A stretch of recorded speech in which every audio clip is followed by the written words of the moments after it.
إن الحمد لله نحمده ونستعينه ونستغفره ونؤمن به ونتوكل عليه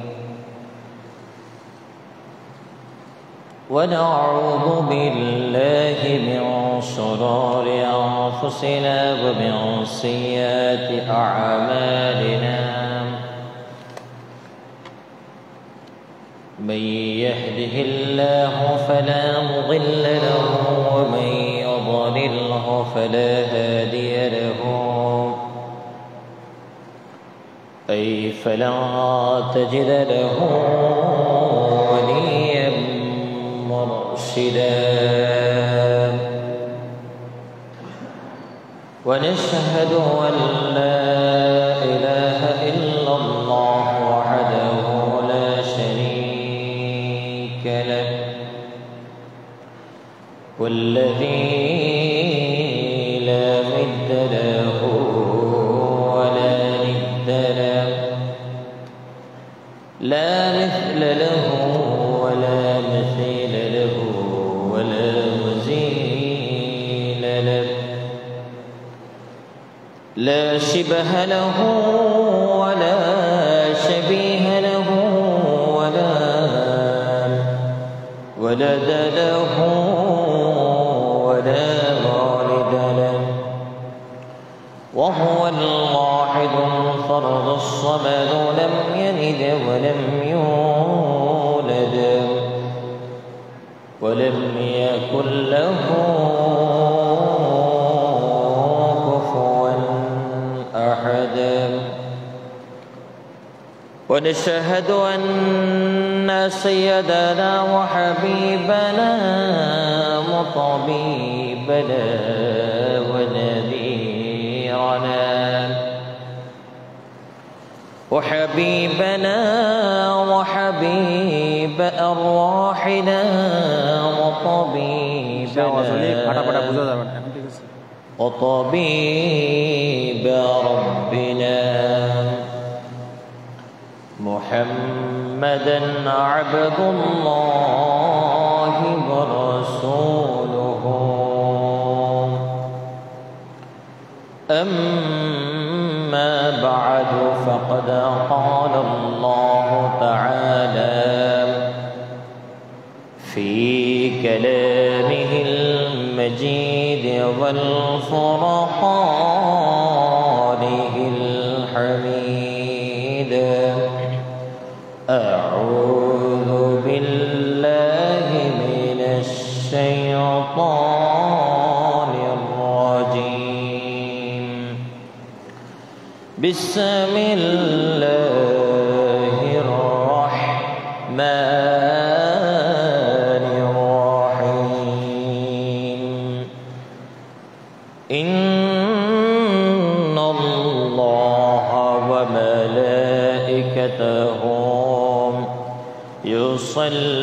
يصلون على النبي يا أيها الذين آمنوا صلوا عليه وسلموا تسليما اللهم صل على مولانا محمد وعلى آل سيدنا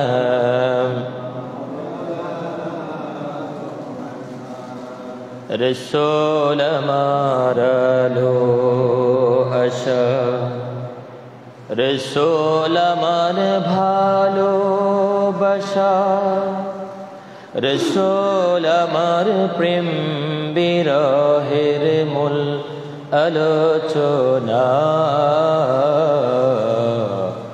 রসূল আমার কাজে করে মে অনুপ্রেরণা আল্লাহুম্মা সাল্লি আলা মাওলানা وعلى آل سيدنا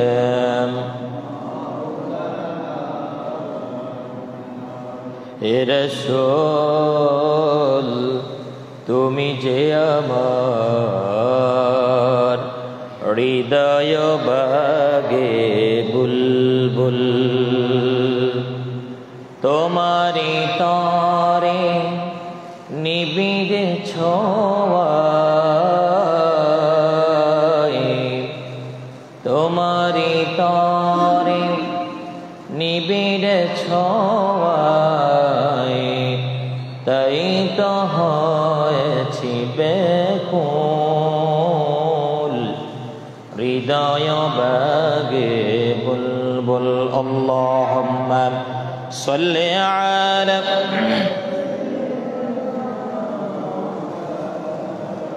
মুহাম্মাদ ওয়া আলা আলি সাইয়্যিদিনা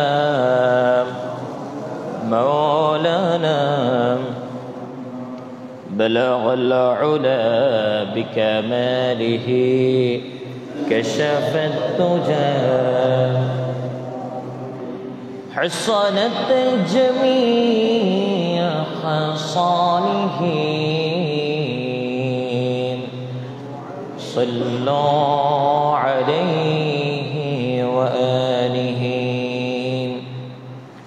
ভোনায়ে ফুলতপ ভোনায়ে ফুলতপ বুলবুল কা তরন্নুম বেনহম জরমে দরমে কিনিयों का तबस्सुम बेनह बलगल उला बिकमालिही كشف الدجى حسنت جميع خصاله صلى الله عليه وآله يا خمصف مسافرهم ওহে আখির ঠিকানা कोई आगे रवाना है कोई पीछे रवाना बलगल उला बिकमालिही बिजमालिही हसनत जमीअ खसालिही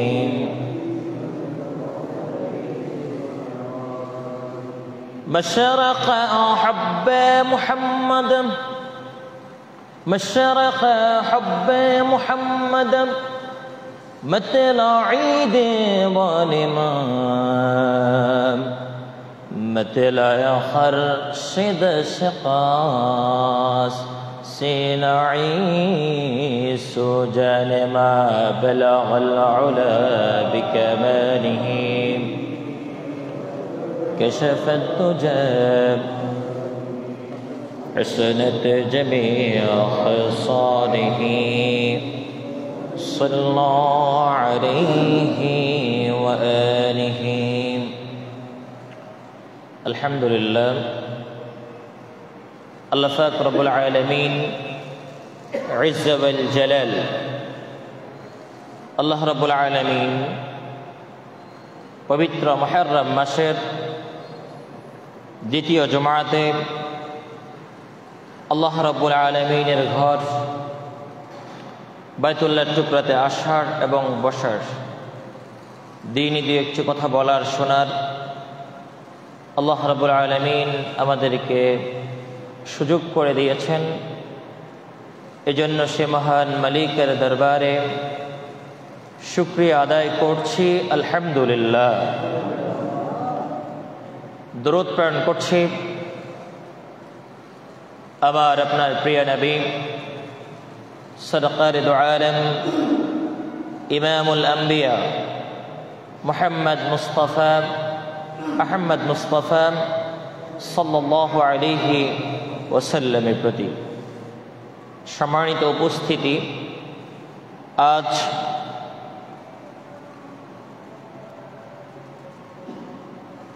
8 মুহররম 1447 হিজরি, 20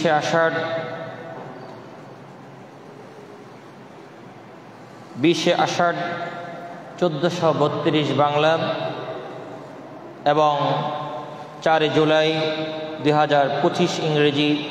গরিবদের জন্য হজের দিন, বড় মুবারকপূর্ণ দিন ইয়ৌম জুমআ। আল্লাহ রাব্বুল আলামিন দুনিয়াবী সমস্ত ব্যস্ততাকে উপেক্ষা করে আল্লাহ রাব্বুল আলামিন বাইতুল্লাহর টুকরাতে আসার এবং বসার সুযোগ করে দিয়েছেন। আরেকবার কালিমাত শুকর আদায় করছি, আলহামদুলিল্লাহ। সম্মানিত হাজিরিন, যখন আমরা শুকরিয়া আদায় করি, আল্লাহ রাব্বুল আলামিন বলেন হামিদানি আব্দি, হে আমার গোলাম, হে আমার আব্দ, তুমি আমার প্রশংসা করেছ, আল্লাহ এতে খুশি হন। এজন্য শুকরিয়াতান সর্ব অবস্থায় আল্লাহর গোলাম হিসেবে, আল্লাহর বান্দা হিসেবে আমাদেরকে আল্লাহর কৃতজ্ঞতা প্রকাশ করা অত্যাবশ্যক। সম্মানিত উপস্থিতি, যেহেতু মুহররম মাস এবং তার মধ্যে অন্যতম হল আশুরা, আজ যেহেতু মুহররমের 8 তারিখ, এই মাসের মধ্যে গুরুত্বপূর্ণ একটি দিন, সেই দিনটির নাম হলো আশুরা। এই দিনটিকে কেন্দ্র করে ইসলামের ইতিহাসে অনেক ঘটনা ঘটেছিল। আমি আপনাদের সামনে কোরআন এবং হাদিস থেকে কয়েকটি বিষয় নিয়ে আলোচনা করার চেষ্টা করব ইনশাআল্লাহ। আল্লাহ আমাকে তৌফিক দান করেন। সম্মানিত উপস্থিতি, আল্লাহ রাব্বুল আলামিন ইরশাদ করেন, ফাতালাক্কা আদামু মিন রাব্বিহি কালিমাতিন ফাতাবা আলাইহি ইন্নাহু হুয়াত তাওয়াবুর রহিম। আশুরার মধ্যে অন্যতম ঘটনার মধ্যে অন্যতম হলো, ঘটনাগুলোর মধ্যে অন্যতম ঘটনা হলো, 1 নম্বর হলো আল্লাহ রাব্বুল আলামিন হযরত আদম আলাইহিস সালাতু ওয়াস সালামকে আশুরার 10 তারিখ মুক্তি দান করেছে। সুবহানাল্লাহ। কিসের মুক্তি দান করেছেন? হযরত আদম এবং হাওয়া আলাইহিস সালাতু ওয়াস সালামকে আল্লাহ যখন সৃষ্টি করলেন, তখন তাদের আবাসস্থল দিলেন জান্নাতে। আল্লাহ যখন জান্নাতে আবাসস্থল দিলেন, সেখানে একটি গাছ ছিল, নিষিদ্ধ গাছ। যদি আমি সেদিকে যাচ্ছি না, একটু বোঝার জন্য বলছি, আপনারা হয়তো অনেকে জানেন। বলেছেন যে এই গাছের নিকট তোমরা যেও না, এর ফল খাবে না, আল্লাহ নিষেধ করেছিলেন। শয়তান আম্মাজান হাওয়া আলাইহিস সালাতু ওয়াস সালামকে বুঝিয়ে সুজিয়ে তিনি রাজি করিয়ে তাকে খাইয়েছেন, তার মাধ্যমে আদম আলাইহিস সালাতু ওয়াস সালামকেও খাইয়েছেন। খাওয়ানোর পরিপ্রেক্ষিতে দুজনকে আল্লাহ রাব্বুল আলামিন জান্নাত থেকে দুনিয়ায় প্রেরণ করে দিলেন, বের করে দিলেন। বের করার পরে তাফসীরে এসেছে, অসংখ্য বছর, হাজার হাজার বছর কান্নাকাটি করার পরে আল্লাহ রাব্বুল আলামিনের কাছে তার হাবিবের নামের উসিলায় আল্লাহ রাব্বুল আলামিনের কাছে মুক্তি চেয়েছে। সুবহানাল্লাহ। আয়াত দ্বারা ফুটে ওঠে, ফাতালাক্কা আদম মিন রাব্বিহি কালিমাতিন, এমন একটি বাক্য তাকে আমি শিক্ষা দিয়েছিলাম। আদম তো কিছুই জানতো না। আমরা যখন রূহের জগতে ছিলাম, আমাদের জীবনের সৃষ্টি থেকে কয়েকটি জগতে আমরা বিভক্ত। আলমে রূহতে যখন আমরা ছিলাম, তখন আমাদের সমস্ত আত্মাগুলোকে আল্লাহ রাব্বুল আলামিন সেখানে একত্রিত করলেন। এরপরে আস্তে আস্তে আলম, আমরা আস্তে আস্তে দুনিয়ার জগৎ, এরপরে আমাদের আরো জগৎ আছে। আদম আলাইহিস সালামকে যখন স্বীয় কিতাব, স্বীয় কালিমা, স্বীয় বাক্য যখন তিনি তিলাওয়াত করলেন, যখন বললেন আল্লাহ তোমার নামের পাশে কার নাম জানি দেখা যায়, ওই নামের উসিলায় আমাকে মুক্তি দান করো, আল্লাহ রাব্বুল আলামিন হযরতে আদমের দোয়া কবুল করলেন। সুবহানাল্লাহ। আসলে আল্লাহ রাব্বুল আলামিন আদমকে দুনিয়ায় পাঠানোর উসিলায় আজকে আমরা আছি। আদম যদি দুনিয়ায় না আসতো, হয়তো আমাদের আবাসস্থল হতো, জন্ম হতো জান্নাতে, থাকতাম জান্নাতে, দুনিয়ার এইগুলো আমরা দেখতে পেতাম না। আল্লাহ একটা উসিলা দিয়ে আমাদেরকে পাঠালেন। প্রিয় ভাইরা আমার, হযরত আদম আলাইহিস সালাতু ওয়াস সালাম যখন দোয়া করলেন ইন্নাহু হুয়াত তাওয়াবুর রহিম, নিশ্চয় আল্লাহ তুমি তো ক্ষমাশীল, তুমি তো করুণাময়। কে বলছেন? আদম বলছেন। আল্লাহ তোমার তো করুণার কোনো শেষ নাই। প্রত্যেক নামাজ আমরা পড়ি আলহামদুলিল্লাহি রাব্বিল আলামিন, আল্লাহর প্রশংসা। আর রহমানির রহিম, আল্লাহর প্রশংসা। মালিকি ইয়াউমিদ্দিন, সেটাও প্রশংসা। ইয়াকা না'বুদু ওয়া ইয়াকা নাস্তাঈন। এবার আমার নিজের জন্য কথা, এবার নিজের জন্য বললাম, এরপরে আবার বললাম ইহদিনাস সিরাতাল মুস্তাকিম, এটাও আমার জন্য দোয়া। আল্লাহ আমাকে সরল সঠিক পূর্ণ পন্থা দান করো, আমাকে ইহদিনাস সিরাতাল মুস্তাকিমের পথে আমাকে পরিচালিত করো। সব সময় প্রত্যেক রাকাতে আমরা এটা পড়ছি, বুঝতেছি বা না বুঝতেছি, পড়তেছি, কিন্তু যাহা না পড়লে নামাজ হচ্ছে না। তাহলে যে বিষয় বললাম, যখন আদম আলাইহিস সালাতু ওয়াস সালাম তাওবা করলেন, আল্লাহ তোমার কাছে আমি তাওবা করলাম। কি তাওবা? ইয়া আইয়ুহাল্লাযীনা আমানু তুবু ইলাল্লাহি তাওবাতান নাসুহা। আল্লাহ বললেন, বান্দা তাওবার মতো তাওবা যদি করো, তাওবার মতো তাওবাতান নাসুহা যদি করো, বান্দা তোমার জীবনের সমস্ত গুনাহগুলো আমি আল্লাহ মাফ করে দিব। সুবহানাল্লাহ। বনি ইসরাঈলদের যে ঘটনা, একজন আবেদ ছিলেন, বনি ইসরাঈলদের একজন সন্ত্রাসী ছিলেন। সেই সন্ত্রাসী 99টা খুন করেছে। 99টা খুন করার পরে, অপরাধ করার পরে যখন মানুষের মনের মধ্যে অনুশোচনা চলে আসে, যখন মানুষের অন্তরের মধ্যে ভয় যখন কাজ করে, আল্লাহ আমি অপরাধী, অপরাধ করতে করতে যখন আমরা প্রাথমিক পর্যায়ে অপরাধগুলো করি, হয়তো এই ভয়টা আসে না। একটা পর্যায়ে যখন আমি অপরাধের তীব্রতা যখন বেড়ে যায়, তখন বলি আল্লাহ কি করলাম, অপরাধ তো অনেক করে ফেলেছি। তখন তিনি যখন 99টা খুন করলেন, বললেন এই দেশের মধ্যে সবচেয়ে বড় আমলদারি আবেদ কে আছে? বললো অমুক জায়গায় আছে। তিনি সেখানে গেলেন, আবেদকে জিজ্ঞেস করলেন, তুমি তো আল্লাহর ইবাদত করো সর্ব অবস্থায়, তা আমি তো 99টা খুন করেছি, এখন কি আমার তাওবার কোনো পথ আছে কিনা, আমি কি বাঁচতে পারবো কিনা, মুক্তির কোনো পথ আছে কিনা? তিনি এক কথা বলে দিলেন, তুমি 99টা খুন করেছ, তোমার বাঁচার কোনো অপশন নাই। ওই সন্ত্রাসী বললেন, 99টা খুন করেছি, বাঁচার যদি আল্লাহর কোনো অপশন না থাকে, তাহলে তোমাকে বাঁচিয়ে রেখে লাভ কি? তাকে হত্যা করলো।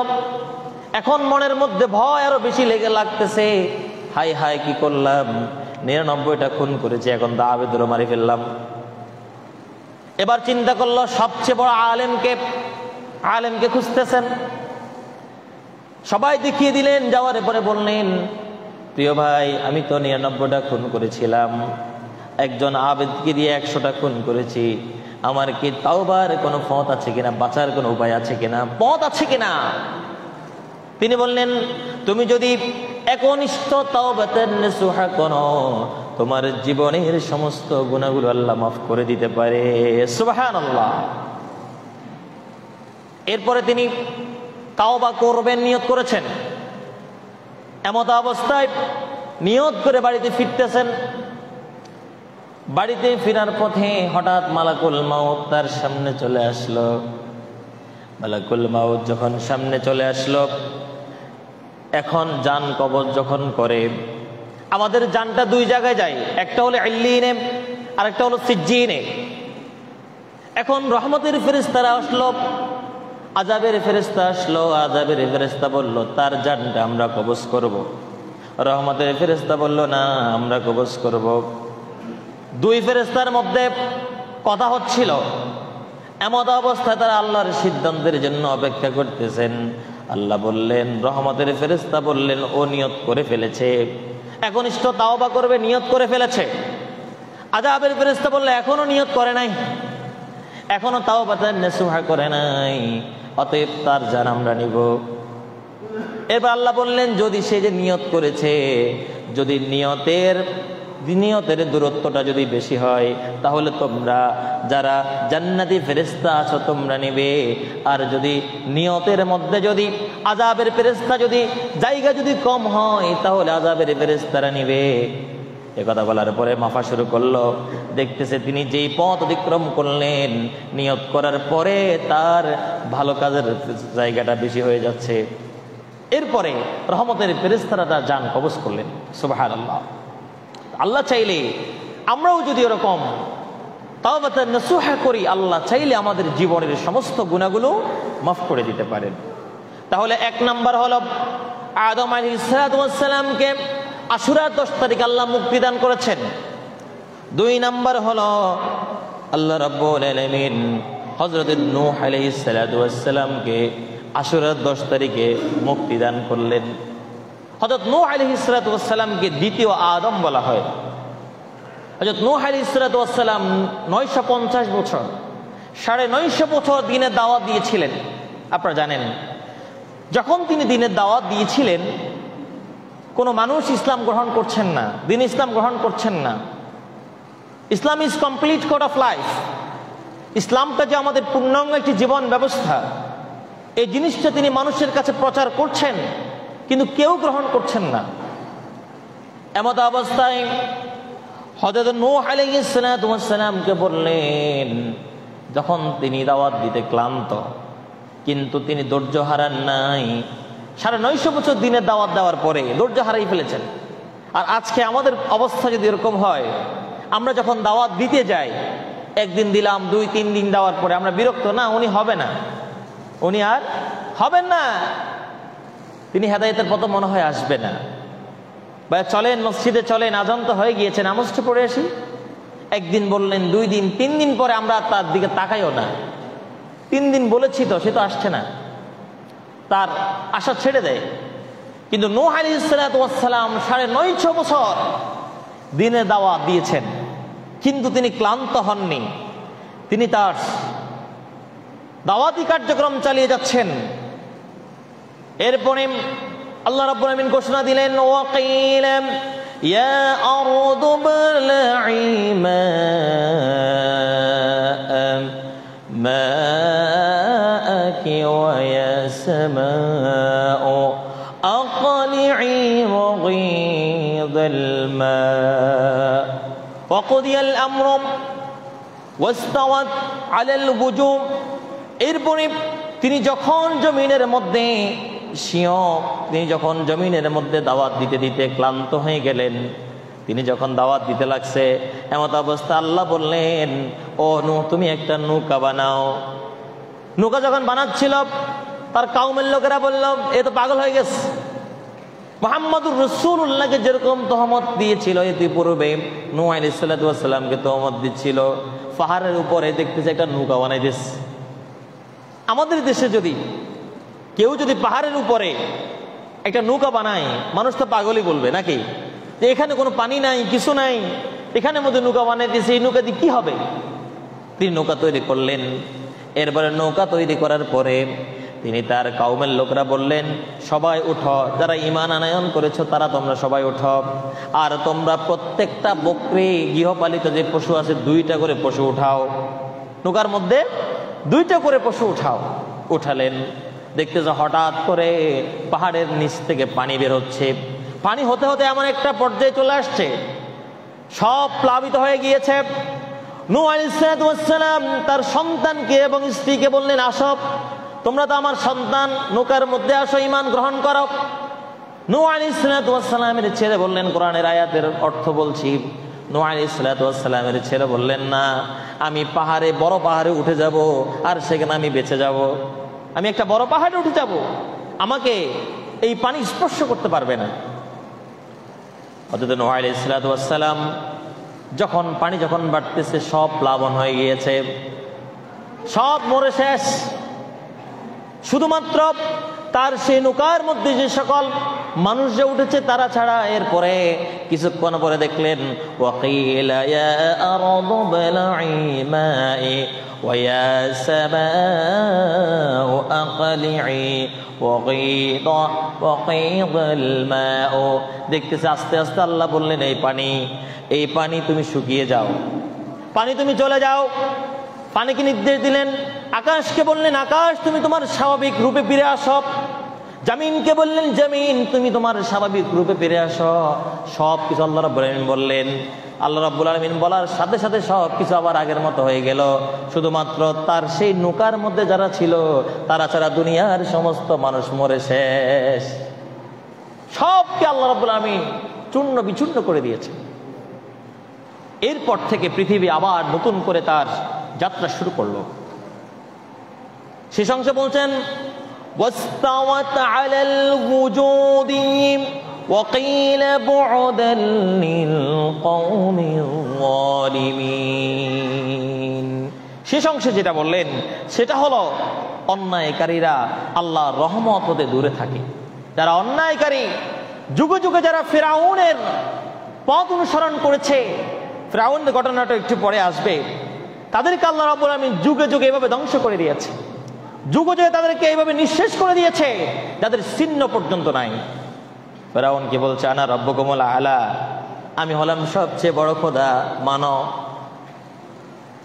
মূসা আলাইহিস সালামের সেই যুগের ঘটনা যদি আপনাদেরকে স্মরণ করিয়ে দিই, হযরত মূসা আলাইহিস সালামকে যখন আল্লাহ রাব্বুল আলামিন আশুরার 10 তারিখে মুক্তিদান করলেন, বনি ইসরাইলদের থেকে যখন মুক্তিদান করলেন, সেই মূসা আলাইহিস সালাম এই ফিরআউন কম কষ্ট দেয় নাই।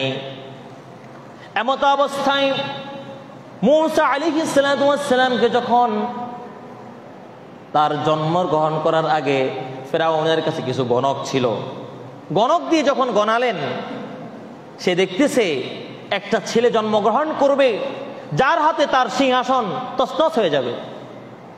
সে কি করলেন, এমত অবস্থায় সে এই বছরের মধ্যে যত সন্তান জন্মগ্রহণ করবে সকলকে সে মৃত্যুদণ্ড দেওয়ার ঘোষণা করল।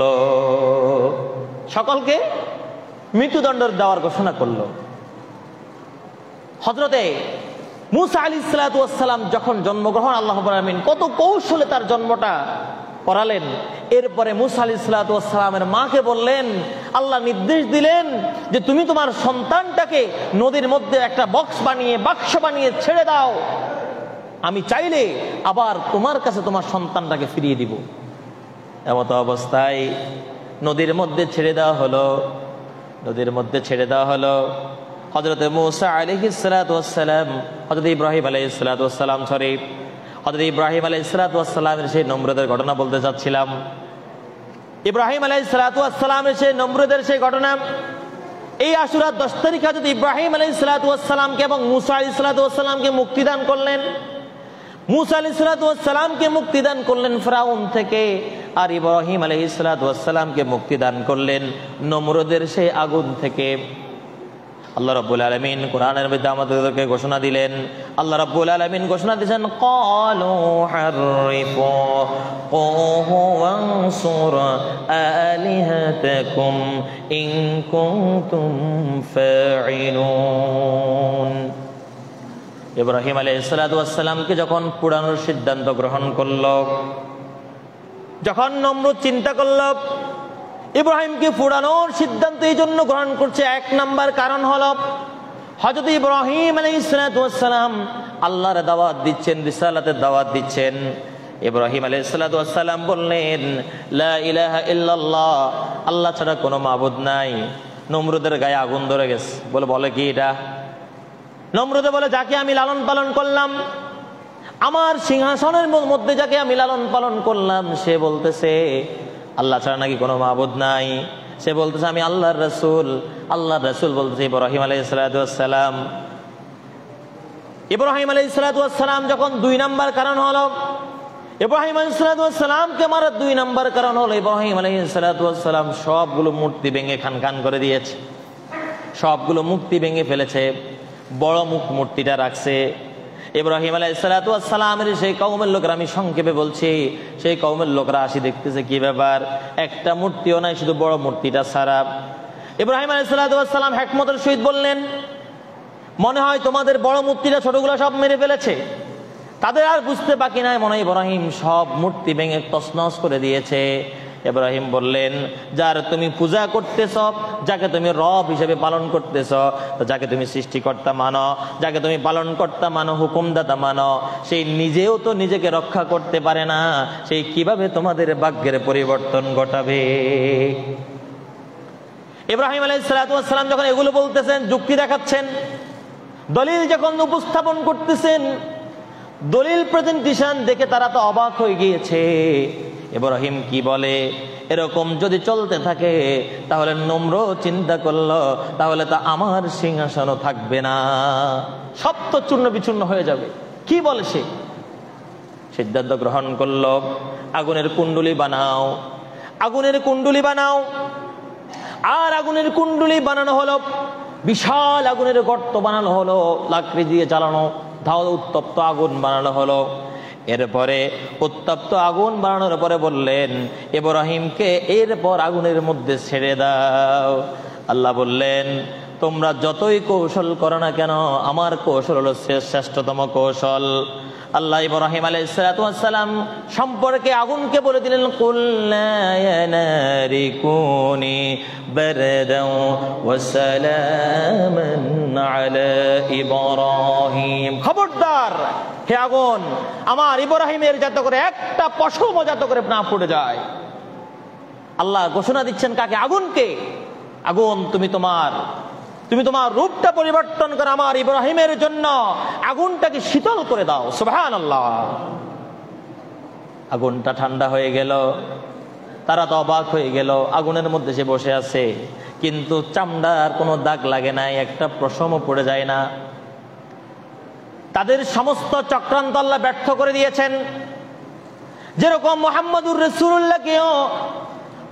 রাসূলুল্লাহকেও মারার জন্য যে ষড়যন্ত্র আবু জাহেল করলেন, লা ইয়াসবিতুকা, কোরআন শরীফে আল্লাহ রাব্বুল আমিন দিলেন। প্রথমে তারা ষড়যন্ত্র করলো, মুহাম্মদুর রাসূলুল্লাহকে যাবজ্জীবন কারাদণ্ড দিব। এরপরে সিদ্ধান্ত নিল মুহাম্মদুর রাসূলুল্লাহকে যাবজ্জীবন কারাদণ্ড দিলে হবে না, তার খাবার দাবার বন্ধ করে দিতে হবে। এরপরে সিদ্ধান্ত নিল তাকে দেশান্তর দেশ থেকে বের করে দিতে হবে। তারপরে সিদ্ধান্ত নিল তাকে মৃত্যুদণ্ড দিতে হবে। তার অপরাধ কি?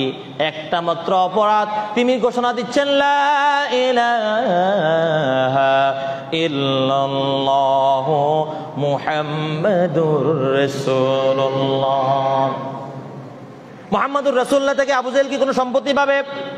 মুহাম্মাদুর রাসূলুল্লাহ থেকে তাদের কোনো ভাগ বিতণ্ড আছে? জমি নিয়ে, অর্থ নিয়ে, সম্পদ নিয়ে, কোনো কিছু নিয়ে ভাগ বিতণ্ড নাই। শুধুমাত্র একটা বিষয় নিয়ে মতবিরোধ। মুহাম্মাদুর রাসূলুল্লাহ বললেন, লা ইলাহা ইল্লাল্লাহ, আল্লাহ ছাড়া কোনো মাবুদ নাই, মুহাম্মাদুর রাসূলুল্লাহ আল্লাহর রাসূল। শুধুমাত্র এটাও ছিল। আজও আমাদের দেশে, সারা পৃথিবীতে যারা এই কালিমার দাওয়াত দেয়, যারা ইসলামের কথা বলে, যখন যারা সত্যের পথে চলে, যারা সত্যের কথাগুলো, দিন ইসলামের কথাগুলো মানুষকে যখন আহ্বান করে, তখন তাদেরকে একটা ট্যাগ লাগিয়ে দেয়, এটা জঙ্গি, এটা মৌলবাদী, এটা সন্ত্রাস, এটা মৌলবাদী, এটা সন্ত্রাস। অথচ সন্ত্রাস করার জন্য, জঙ্গি হওয়ার জন্য যে অস্ত্র দরকার, লিন্টন পজিটিভ সুপার পাওয়ার যেটা দরকার, তাদের কোনো অস্ত্র নাই। অস্ত্রটা হলো মুখ আর আল্লাহর কোরআন আর হাদিস। এটা কি সবচেয়ে বড় অস্ত্র? কি বলেন আপনারা? কি বলেন? কোরআন হাদিস কি সবচেয়ে বড় অস্ত্র? ওই সকল ব্যক্তির জন্য কোরআনের কথাগুলো যখন শুনে, ইসলামের কথাগুলো যখন শুনে, তাদের অন্তরে জ্বালা পড়া শুরু হয়ে যায়। আল্লাহ বলছেন খাতামাল্লাহু আলা কুলুবিহিম ওয়া আলা সামঈহিম ওয়া আলা আবসারিহিম গিশাওয়া ওয়া লাহুম আযাবুন আযীম।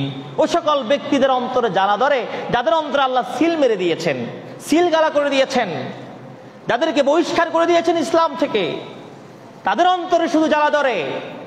ইসলামের মূল ভিত্তি হচ্ছে পাঁচটি। বুনিয়াল ইসলাম আলা খামসাত ওয়া শাহাদাতু আল্লা ইলাহা ইল্লাল্লাহ ওয়া আশহাদু আন্না মুহাম্মাদান আবদুহু ওয়া রাসূলুহু ওয়া ইকামিস সালাত ওয়া ইতাইজ যাকাত ওয়াল হজ ওয়া সাওম রমাদান। পাঁচটি পিলারের উপর ইসলাম প্রতিষ্ঠিত।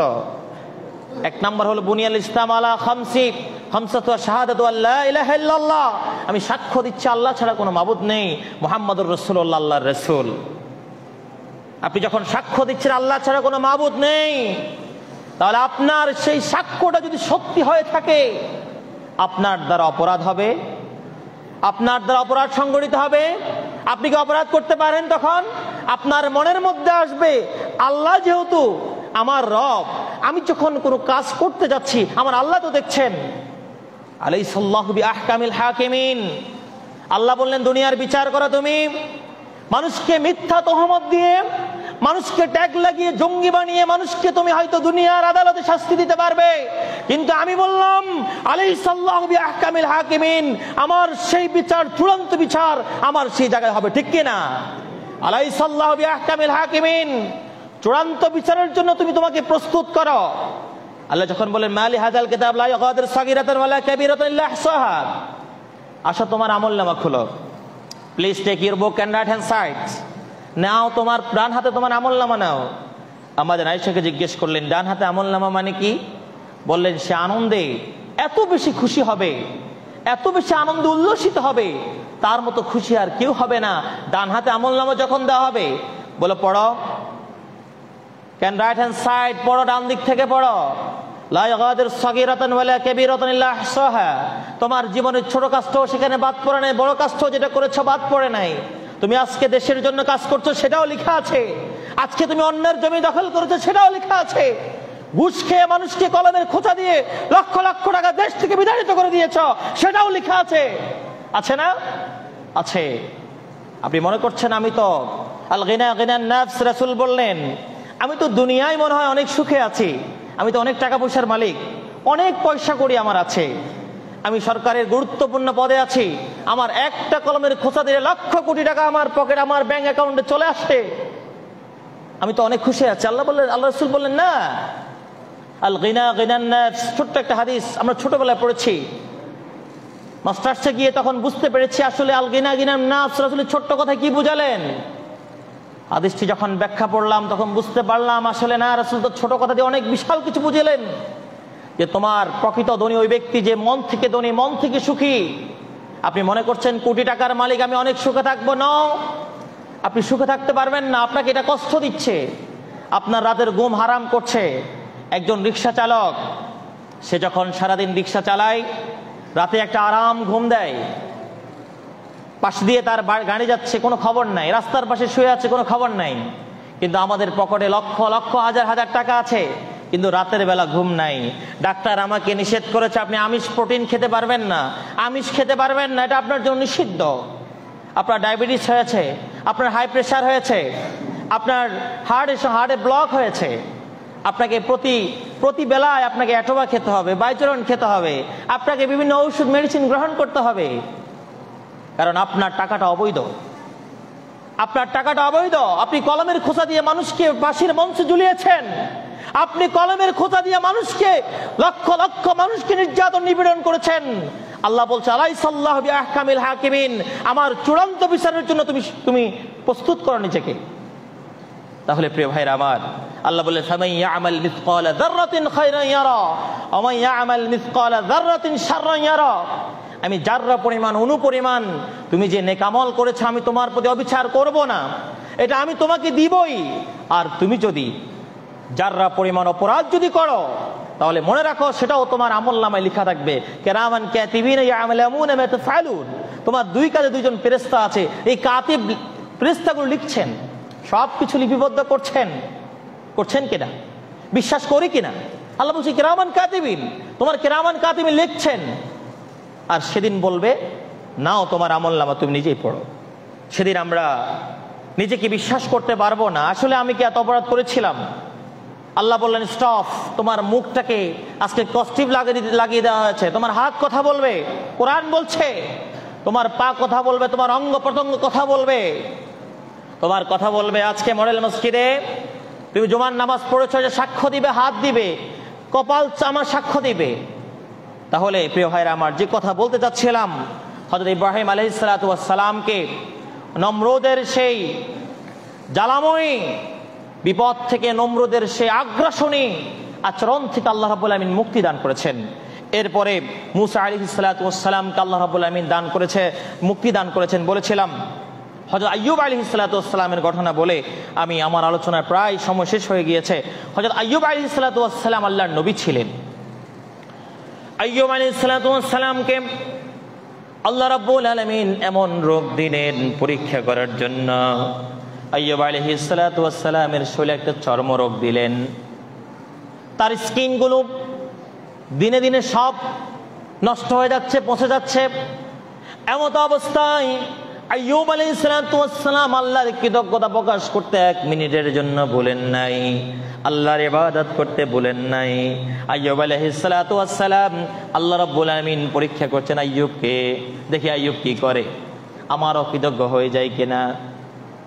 আইয়ুব আলাইহিস সালাতু ওয়াস সালাম 1 মিনিটের জন্য, 1 দিনের জন্য 18 বছর পর্যন্ত রোগে আক্রান্ত, শরীরে পচন ধরেছে, কিন্তু 1 দিনের জন্য, 1 মিনিটের জন্য আল্লাহর অকৃতজ্ঞতা প্রকাশ করেন নাই।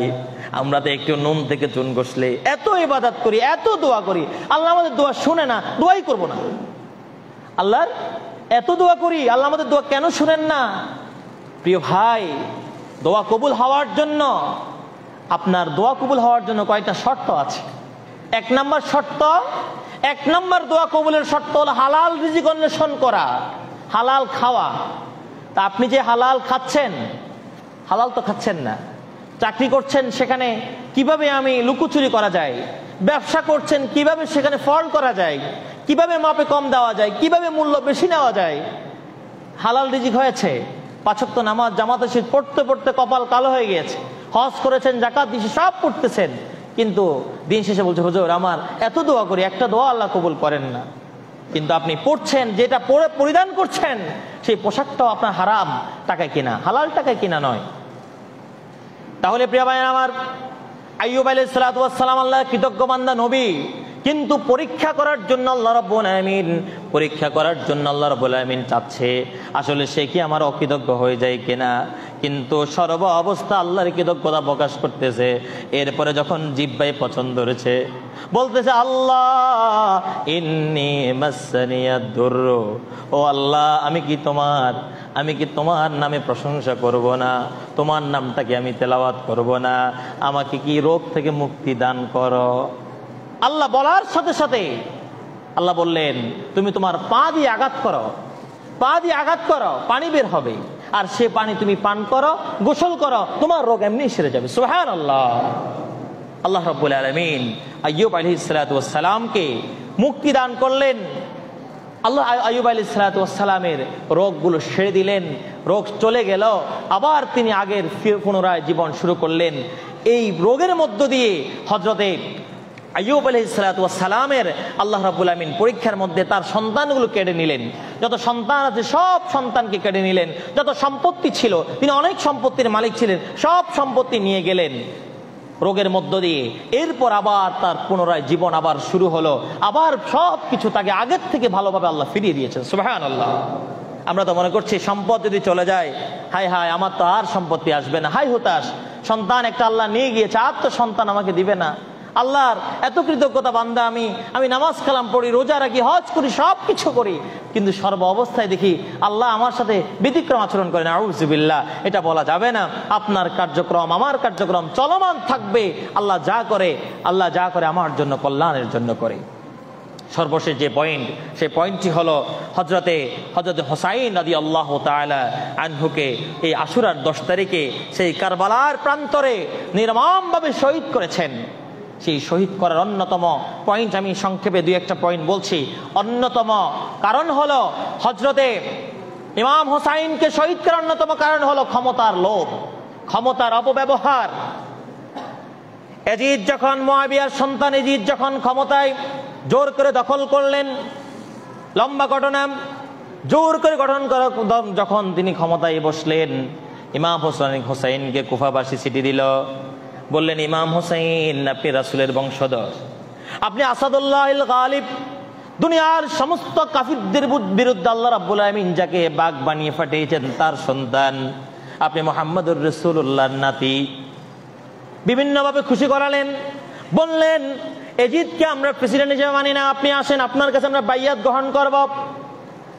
যখন ইমাম হুসাইনকে এভাবে হাজার হাজার সিডি, যখন শত শত সিডি যখন পাঠালো, ইমাম হুসাইন সিডিগুলো পেয়ে তিনি একজনকে পাঠালেন। তিনি একজনকে পাঠানোর পরে বললেন সেখানে যাও আর তাদের খোঁজ খবর নাও। মুসলিম বিনতে আকিলকে পাঠালেন। মুসলিম যখন সেখানে গেলেন, যাওয়ার সাথে সাথে তাকে হত্যা করা হলো। তিনি যখন ফিরতেছিলাম, তিনি ইমাম হুসাইন নিজেই সেখানে যাওয়া শুরু করলেন। তার সাথে ৭২ জন সাথী নিয়ে তিনি গমন শুরু করলেন। এমত অবস্থায় কারবালার প্রান্তরে এসে তারা থামলেন ৯ মুহররমে। ৯ মুহররমে কারবালার প্রান্তরে থামার পরে ইয়াজিদ যখন খবর পেল ৬ থেকে ৭,০০০ সৈন্য সে পাঠিয়ে দিলেন, বললেন তাদেরকে শেষ করে দাও। সেখানে শেষ করে দেওয়ার কথা যখন বললেন, ইমাম হুসাইনের ১০ মুহররম যখন সকাল হলো, তারা ফোরাত নদী ঘিরে ফেলল, কোনো পানি দেওয়া হবে না, তাদেরকে পানি দিবে না। এমত অবস্থায় ৯ মুহররম থেকে তাদের কাছে পানির অভাব। এমত অবস্থায় তারা যখন পানি যাচ্ছে, বলে কোনো পানি দেওয়া হবে না, তোমাদেরকে এখানে আটক করা হবে। ইমাম হুসাইন সৈন্যদেরকে ডেকে বললেন, প্রিয় ভাইয়েরা, আমার জন্য তোমরা জীবন দিতে হবে কেন? তোমরা মদিনায় ফিরে যাও, তোমরা চলে যাও। ইমাম হুসাইনের সেই সৈন্যবাহিনী বললেন যে আপনি হলেন মুহাম্মাদুর রাসূলুল্লাহর নাতি। কিয়ামতের ময়দানে কঠিন বিচারের সময় আল্লাহ রাব্বুল আলামিন যখন আমাকে আসামির কাঠগড়ায় দাঁড় করাবে, আমি যখন এইভাবে কাফুরের মতো পিছনে হেঁটে চলে গিয়েছি, আল্লাহর নবীর নাতিকে রেখে যেহেতু আমরা চলে গিয়েছি, কাল কিয়ামতের ময়দানে আল্লাহর কাছে কি জবাবদিহি করব? আল্লাহর কাছে কি জবাব দিব আমি? অতএব আমরা যেতে পারবো না। যদি জীবন দিতে হয় কারবালার প্রান্তরে জীবন দিয়ে চলে যাব। বীরের মতো বাংলাদেশের কোন একজন আল্লামা বলছেন, যদি বাঁচতে হয় সিংহের মতো ১ মিনিট বাঁচো, বিড়ালের মতো ১,০০০ বছর বাঁচার চেয়ে সিংহের মতো ১ মিনিট বাঁচো। প্রিয় ভাইরা আমার, কারবালার প্রান্তরে ইমাম হুসাইন যখন এক এক করে সমস্ত সৈন্যদেরকে শাহাদাত বরণ করতে হলো, এরপরে সর্বশেষ কয়েকজন নারী এবং তিনি আছেন, তিনি দুপুরের দিকে তখন তার স্ত্রী বললেন, তার শিশু সন্তান আলী আসগর পিপাসায় কাতর হয়ে গিয়েছে, দুধ শুকিয়ে গিয়েছে, গলা শুকিয়ে গিয়েছে। ইমাম হুসাইনকে বললেন, ও হুসাইন, এই ছোট বাচ্চাকে একটু পানি পান করে নিয়ে আসো। ইমাম হুসাইন ফোরাত নদীর তীরে গেলেন, দেখতেছে সৈন্যবাহিনীরা, ইয়াজিদের সৈন্যবাহিনীরা পুরাটা ঘেরাও করে রাখলেন। বললেন না, কোনো পানি দেওয়া হবে না। বললেন আমার সাথে হয়তো তোমাদের শত্রুতা থাকতে পারে, কিন্তু ছোট্ট এই মাসুম বাচ্চার সাথে তোমাদের হয়তো শত্রুতা তো থাকার কথা না। একথা বলার দেরি সেই ইয়াজিদের সৈন্যরা তীর নিক্ষেপ করে ইমাম হুসাইনের ছোট্ট সন্তানের বুকটা ঝাঁঝা করে দিল। তীরটা ঢুকে সামনে দিয়ে ঢুকে পিছনে দিয়ে বের হয়ে গিয়েছে। ইমাম হুসাইন রক্তমাখা মুখ, রক্তমাখা হাত নিয়ে সন্তানের মুখে মাখতেছে। সন্তানের মুখে যখন মাখতেছে, ইমাম হুসাইন আর বলতেছে, তুমি হলে মুহাম্মাদুর রাসূলুল্লাহর নাতি, হুসাইনের বংশধর, মুহাম্মাদুর রাসূলুল্লাহর বংশধর। ও আসগর, আজকে তোমাকে তারা হত্যা করেনি, তুমি জান্নাতের ফাঁকি তোমাকে করেছে। ইমাম হুসাইন যখন আলী আসগরের মুখে রক্ত মাখতেছে, মায়ের কাছে নিয়ে আসলেন। পরবর্তীতে বললেন, প্রিয় স্ত্রী, তোমার সন্তানকে পানি পান করাতে পারি নাই, এমন পানি তারা পান করে দিয়েছে, তাকে জান্নাতের মেহমান বানিয়ে দিয়েছে, তার শেষ পানি পান করে দিয়েছে, শেষ। ইমাম হুসাইন বললেন, জীবন তো আর আমার তো কেউ নাই। যুদ্ধের জন্য তরবারটি বের করে তিনি একা যুদ্ধের জন্য চলে গেলেন। ফোরাত নদীর যত সৈন্যরা সামনে ছিল সকলকে জাহান্নামে পাঠিয়ে দিয়ে ফোরাত নদীর মধ্যে নামলেন। পানিটা হাতের মধ্যে নিলেন, পানিটা হাতের মধ্যে নিয়ে পানি পান করবে। এমত অবস্থায় শিশু সন্তানের কথা মনে পড়ে গেল। আমাদের সন্তানের জন্য ভালোবাসা আমাদের কতটুকু, সন্তানের কথা মনে পড়ে গেল, অজুরে চোখ থেকে পানি পড়তেছে, সৈন্যদের কথা মনে পড়ে গেল। আজ যদি আমি পানি পান করি, আজ যদি আমি পানি পান করি, কিয়ামতের ময়দানে আমি জবাব দিয়ে কি করব? এজন্য নিজে পানি পান করেন নাই। পিছন থেকে সৈন্যবাহিনীরা, এজিদের অন্য সৈন্যরা এসে ইমাম হোসেনের গর্দান মোবারক শাহাদাত বরণ করে ফেলেছে। ইমাম হোসাইনের গর্দান কেটে ফেলেছে। যাকে আল্লাহ রাব্বুল আলামিন বললেন জান্নাতের সর্দার, সেই ইমাম হোসাইনের গর্দান আলাদা করে ফেলেছে দেহ থেকে। চিন্তা করতে পারেন, একমাত্র ক্ষমতার জন্য। আজকেও যারা ক্ষমতার জন্য তো পাগল হয়ে যায়, ইমাম হুসাইনের মতো এরকম অসংখ্য মানুষ আছে, তারা মানুষকে হত্যা করতে এক বিন্দু পরিমাণ চিন্তা করে না, ঠিক কিনা? আপনারা ইতিপূর্বে দেখেছেন, ইতিপূর্বে যত স্বৈর শাসক ছিল, মানুষের মৃত্যু, মানুষকে মারা, মানুষকে খুন করা, হত্যা করা, তাদের কলিজার মধ্যে কম্পন ধরতো না, বলে ব্রাশ ফায়ার করে দাও, সব চলে যাক। গত কয়েকদিন আগে প্রতিবেদন দেখেছি যে একটা মানুষ অসুস্থ, পুঙ্গ, কাতরাচ্ছে বলে তাকে চিকিৎসা দিবা না, এমনি মরে যায়। কত অমানবিক মানুষ হতে পারে। আমি ব্যক্তিগতভাবে যদি কোনো দল করি, আপনি যদি কোনো দল করেন, সেটা ভিন্ন কথা। আপনার দল থাকতে পারে, আপনার মত থাকতে পারে, কিন্তু মানবিক একটা দৃষ্টিকোণ আছে। একজন অমুসলিমকে আল্লাহ রাসূল সাল্লাল্লাহু আলাইহি ওয়াসাল্লাম মদিনা সনদের মধ্য দিয়ে তার জানের নিরাপত্তা, তার মালের নিরাপত্তা, দেশীয় স্বাধীনতা আল্লাহ রাসূল সাল্লাল্লাহু আলাইহি ওয়াসাল্লাম দিয়েছেন, ঠিক কিনা? ওই ব্যক্তিটা কাফিরের চেয়ে নিকৃষ্ট। প্রিয় ভাইরা আমার, আল্লাহ রাব্বুল আলামিন যে কথাগুলো বলেছি, ইমাম হুসাইনের এই ঘটনা থেকে আমাদেরকে শিক্ষা গ্রহণ করতে হবে, যে আমাদেরকে শিক্ষা গ্রহণ করতে হবে যে কখনো বাতিলের সাথে আপোষ করা যাবে না। আল্লাহর আইন বাস্তবায়ন করার জন্য কোরআন এবং সুন্নাহর বিকল্প নাই। যারা কোরআন এবং সুন্নাহর কথা বলে আমরা তাদের সাথে আছি, সে দেশ যেই দল করুক না কেন। কোরআন হাদিসের কথা যারা বলবে আমরাও তাদের সাথে আছি। কোরআন হাদিস নাই যেখানে, আমরা নাইও সেখানে। কোরআন থাকবে যেখানে, আমরাও থাকবো সেখানে। আল্লাহ রাব্বুল আলামিন এজন্য আমরা বিভিন্ন কবিরা বলে যে যুগে যুগে কি পাঠিয়ে দাও, যুগে যুগে ওমর পাঠিয়ে দাও, এভাবে বলে কবিরা।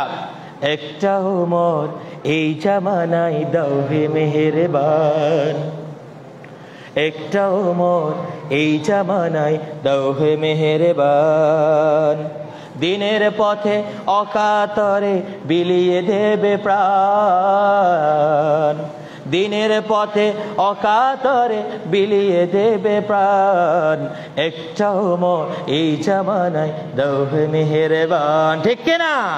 আল্লাহ রাব্বুল আলামিন আমাকে সহ আপনাদের সকলকে যাচাই বাছাই করে আমল করার তৌফিক দান করুক। ওয়া তৌফিক ইল্লা বিল্লাহ। আসসালামু আলাইকুম ওয়া রাহমাতুল্লাহ। যারা পড়ে আসেন তারা প্রয়োজন করে নিন। একটু 1 মিনিট একটা ঘোষণা আছে।